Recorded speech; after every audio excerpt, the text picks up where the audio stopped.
Friends, digital English solution में आपका स्वागत है। आज का विषय है सिंथेसिस। सिंथेसिस ग्रामर का बहुत ही महत्वपूर्ण चैप्टर होता है। इसमें आपको वाक्यों को जोड़ना सिखाया जाता है कि वाक्य कैसे जोड़े जाएं। कई वाक्य एक साथ बोलने हों, उनको कैसे जोड़ करके बोला जाए और उनका अर्थ भी वही हो, उनके कहने का जो सेंस हो सभी वाक्यों का वो भी एक ही हो। तो इस प्रकार के वाक्य जो अलग अलग बोले जाते हैं उनको जोड़ करके एक वाक्य में बोलना ही सिंथेसिस होता है। तो इसमें आपको मैं यही बताऊंगा। दो या दो से अधिक वाक्यों को जोड़कर एक simple sentence, complex compound sentence बनाना सिंथेसिस कहलाता है। सिंपल सेंटेंस वह वाक्य जिसमें दो या दो से अधिक वाक्यांश हों परंतु कर्ता एक हो और मुख्य क्रिया एवं सहायक क्रिया का प्रयोग केवल एक बार हुआ हो, सिंपल सेंटेंस कहा जाता है। सिंपल सेंटेंस बनाने की विधि, पहला है पार्टिसिपल के प्रयोग द्वारा। सिंपल सेंटेंस कई विधियों द्वारा बनाए जाते हैं, लेकिन उनमें सबसे पहले हम आज पढ़ेंगे पार्टिसिपल के प्रयोग द्वारा सिंपल सेंटेंस बनाना। जब दो या दो से अधिक वाक्यों का कर्ता एक होता है तो उसे जोड़ने के लिए पार्टिसिपल का प्रयोग किया जाता है। पार्टिसिपल तीन प्रकार के होते हैं।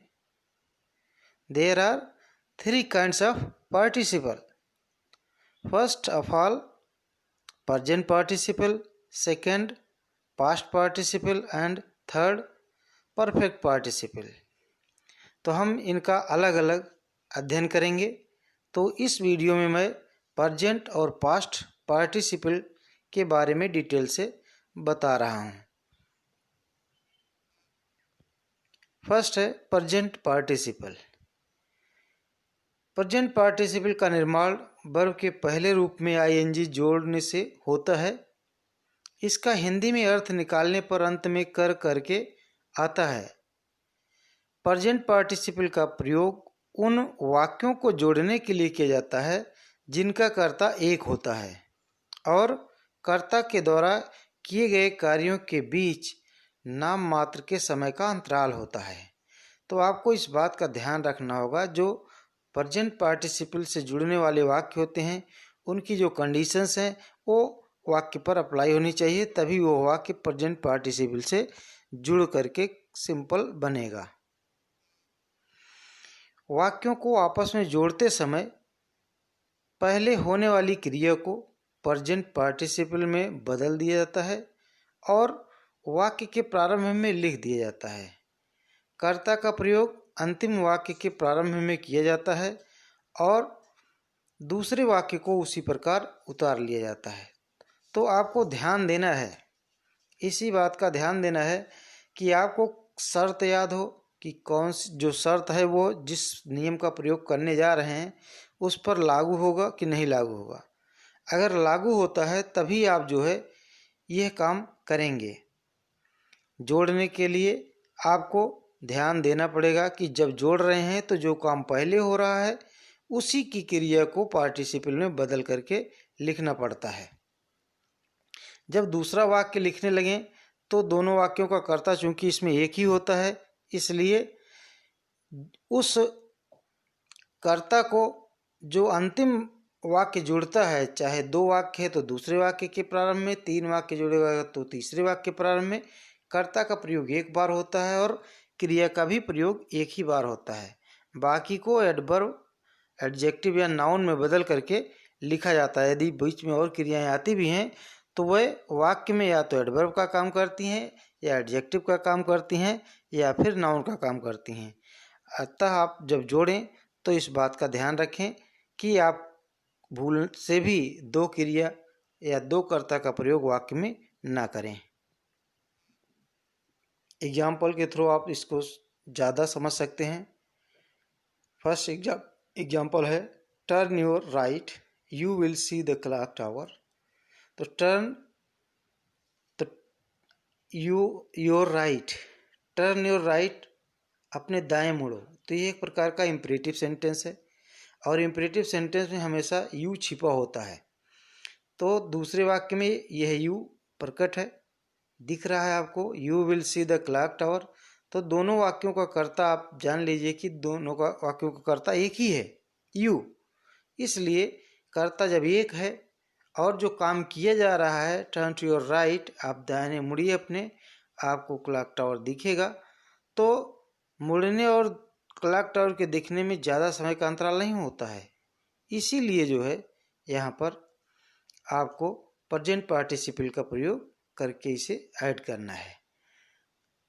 तो टर्न को पहले वाक्य में जो वर्ब है वो है टर्न, टर्न में आईएनजी जोड़ेंगे टर्निंग, फिर शेष वाक्य वैसे ही कॉपी कर लेंगे योर राइट, फिर कामा के द्वारा अलग करते हुए दूसरे वाक्य को वैसे ही कॉपी कर लीजिएगा, क्योंकि इसमें कर्ता वही होता है जो पहले वाक्य का होता है। तो दूसरा वाक्य है मोहन सा a lion he ran away. तो इसको जब बदलेंगे तो पहले वाक्य में लायन, मोहन ने शेर को देखा, वो भाग गया। तो शेर को देखने और फिर मोहन के भागने में कितना समय लगा होगा? बस नाम मात्र का, उधर आधा कार्य हो रहा था, एक तरफ देख रहे एक तरफ थे, फिर वापस भाग भी रहे थे। तो इसलिए यहाँ भी कार्य जो है वह लगातार हो रहा है। इसलिए सा का फर्स्ट फॉर्म लिख करके उसमें आईएनजी जोड़ेंगे तो हो जाएगा सीइंग ए लायन। और चूंकि ही और मोहन दोनों एक ही हैं, तो नाम यदि एक जगह नाम आए और उसके लिए दूसरी जगह पर अगर प्रोनाउन आता है, तो अगर हमको एक ही बार कर्ता का प्रयोग करना है तो नाम को ही लिखना पड़ता है। अतः हम यहाँ पर मोहन को लिख रहे हैं। तो seeing a lion Mohan ran away. अगला है the thief saw the police, the thief disappeared. चोर ने पुलिस को देखा और फिर चोर गायब हो गया। तो चोर के द्वारा जब पुलिस को देखा गया तो चोर पुलिस को देखते हुए वो भागता है, उधर जैसे दिखी पुलिस कि वह तुरंत भाग जाता है। इसलिए जो है काम उसका भी लगातार होता है, देखने और गायब होने का। इसलिए इसके फर्स्ट जो पहला काम हो रहा है कि पुलिस को देखने का, सा का सी हो जाएगा, आईएनजी जोड़ेंगे तो सीइंग द पुलिस। फिर दूसरा वाक्य कामा से अलग करके लिखेंगे द थीफ डिसअपियर्ड।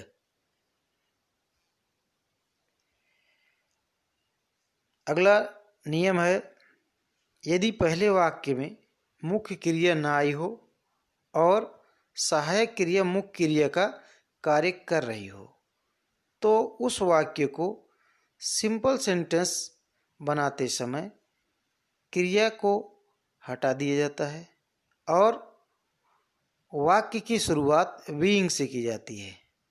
दूसरे वाक्य को उसी प्रकार उतार लिया जाता है। तो यहाँ भी जो है शर्त है, जब बीइंग आप लगा करके वाक्य को सिंपल में बनाएंगे तो उसकी जो शर्त है वो आप ध्यान से सुन लीजिए कि जो वाक्य होगा उसमें कोई मुख्य क्रिया नहीं आई होगी, आभासी क्रिया रहेगी। इसीलिए सहायक क्रिया जो है वही मुख्य क्रिया का काम करती है।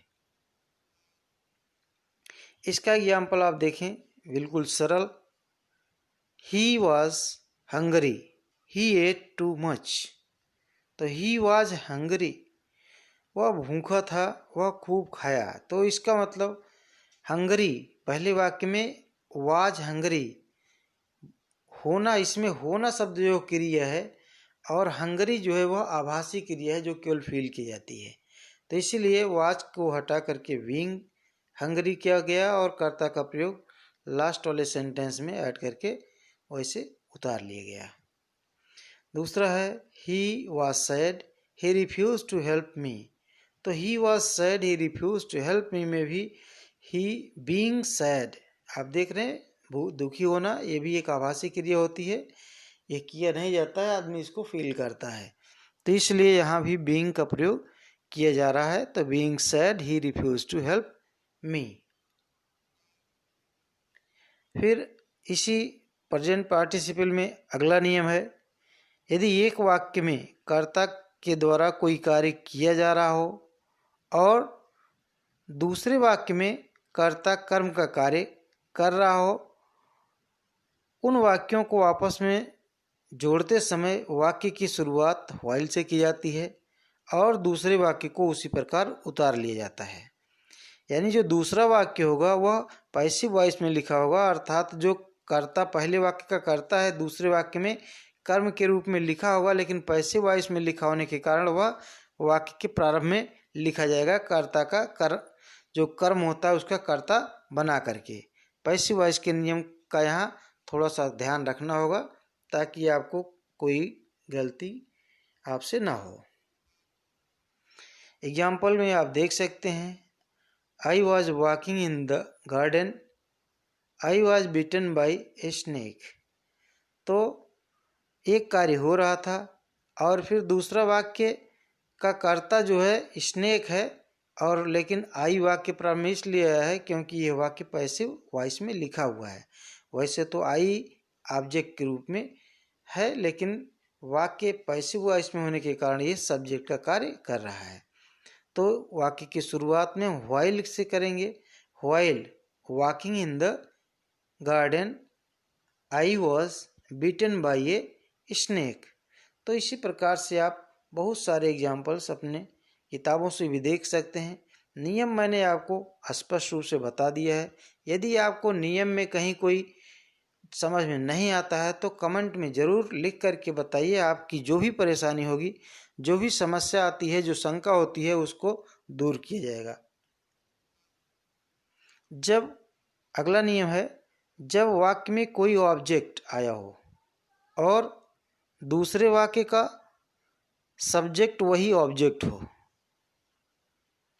तो उन वाक्यों को जोड़कर सिंपल सेंटेंस बनाते समय ऑब्जेक्ट द्वारा किए गए कार्य को उसी ऑब्जेक्ट से सटाकर लिख दिया जाता है।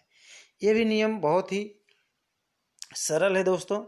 अगर आप ये जानें कि यह कितना आसान है तो इसको एक बार आप खुद से करके भी देखिए। मैं तो आपको बता ही रहा हूँ, लेकिन आप भी अपने आप करके देखेंगे तो निश्चित रूप से आपको ये समझ में आएगा कि एक वाक्य में दो वाक्य होंगे, दोनों में से एक वाक्य में ऑब्जेक्ट आएगा और दूसरा वाक्य में वही ऑब्जेक्ट सब्जेक्ट का कार्य करेगा, और जब वाक्य को जोड़ा जाएगा तो ऑब्जेक्ट के द्वारा जो दूसरे वाक्य में काम किया जा रहा है उसको उसी से सटा करके लिख दिया जाता है और शेष वाक्य का हिस्सा जो है वह छोड़ दिया जाता है। इसका एग्जाम्पल देख सकते हैं, आई सा my friend he was singing a song. तो आई सा माई फ्रेंड, मैंने अपने मित्र को देखा, he was singing a song, वह एक गीत गा रहा था। तो पहले वाक्य में माई फ्रेंड आया है, दूसरे वाक्य में वही माई फ्रेंड जो है वह कार्य कर रहा है। ही जो है वो माई फ्रेंड के लिए ही आया है, तो कार्य कर रहा है, तो जो काम कर रहा है उसी को हमको जोड़ करके उसमें से निकाल करके वाक्य में जोड़ना है। तो पहला वाक्य तो वैसे ही उतारा जाएगा, आई सा माई फ्रेंड। फिर दूसरे वाक्य में जो काम कर रहा था सिंगिंग ए सॉन्ग, इसको हम आगे उतार लेंगे। वाज और ही को दोनों को हटा दिया जाएगा, क्योंकि कर्ता एक बार आता है, क्रिया एक बार आती है। सा एक बार क्रिया आ चुकी है, इसलिए वाज को हम यहाँ नहीं लिख सकते हैं। अगले वाक्य में जो वाक्य है, दे helped a man the man was walking with stick. उन्होंने एक आदमी की मदद की, आदमी एक वॉकिंग चल रहा था एक स्टिक के सहारे, यानी कि एक स्टिक के साथ, लाठी के साथ आदमी चल रहा था, वह उसकी मदद किए। तो हम वो मदद किसकी किए, मदद किए लाठी से चलने वाले आदमी की। अतः जो काम कर रहा था मैन, दूसरे वाक्य में वही कार्य कर रहा है, तो उसकी क्रिया को हम यहाँ जोड़ करके बना देंगे इसको सिंपल सेंटेंस में। दे helped a man walking with stick. फिर अगला है पास्ट पार्टिसिपल। अब पास्ट पार्टिसिपल जान सकते हैं कि ये इसका निर्माण वर्ब का थर्ड फॉर्म प्रयोग करने से होता है। हिंदी में अर्थ यदि निकाला जाता है तो इसके अंत में हुआ, हुए, हुई शब्द आता है। यह वाक्य में विशेषण या संज्ञा का कार्य करता है। इसका प्रयोग उन वाक्यों को जोड़ने के लिए किया जाता है जिनमें एक वाक्य में कोई कर्म आया हो और दूसरे वाक्य में कर्म की व्याख्या, विशेषता व्यक्त करने वाला शब्द आया हो अथवा कोई वाक्यांश आया हो। तो ये शर्त होनी चाहिए। अगर वो शर्त है तब वाक्यों को जोड़ते समय उस शब्द या वाक्यांश को उसी कर्म से पहले या बाद में सटा करके लिख दिया जाता है। ये ध्यान रखना है। पास्ट पार्टिसिपल का निर्माण वर्ब की थर्ड फॉर्म के प्रयोग से होता है। देखने में तो वर्ब रहती है लेकिन काम विशेषण का करती है। एग्जाम्पल के थ्रू ये देख सकते हैं कि ही found a purse, the purse was lost. तो ही फाउंड ए पर्स, इसमें पर्स आया है और दूसरे वाक्य में पर्स की विशेषता क्या थी? वह एक पर्स पाया, पर्स खोई हुई थी, तो पर्स की विशेषता थी खोई हुई। तो हम उसी खोई हुई शब्द को ला करके पर्स के पहले या बाद में लिखेंगे। तो इसलिए इसको बना करके वाक्य जो नया बनाया गया वो है he found a purse. Next, we saw a lion. We saw a lion, the lion was dead. हमने एक शेर देखा और शेर की क्या विशेषता थी? डेड, मरा हुआ था। तो इसलिए मरा हुआ शब्द को ही हम ला करके लायन से सटा करके लिखेंगे। तो क्या देखेंगे, क्या लिखेंगे इसका? We saw a dead lion. तो यदि मेरा ये वीडियो समझ में आया है और जो कुछ भी मैंने नियम इसमें बताए हैं यदि वो सब समझ में आया है तो इसे लाइक अवश्य करिए और अगर आप चैनल पर नए हैं तो इसे सब्सक्राइब कर लीजिए ताकि जितने भी वीडियोस मैं अब आपको डालूँगा तो निश्चित रूप से आपको मिलते रहें। और आप प्लेलिस्ट में जा कर के मेरे पहले वीडियोस जो मैंने डायरेक्ट इनडायरेक्ट का और सब्जेक्ट प्रेडिकेट का, इंटरचेंज ऑफ सेंटेंस का जो भी वीडियोस मैंने डाला है वो वीडियोस भी आप देख सकते हैं। वो सब आपके लिए बहुत ही महत्वपूर्ण होंगे। इसलिए अब मैं अपने अगले वीडियो में सिंथेसिस पार्टिसिपल में जो छूट गया है परफेक्ट पार्टिसिपल उसका वीडियो में डालूँगा।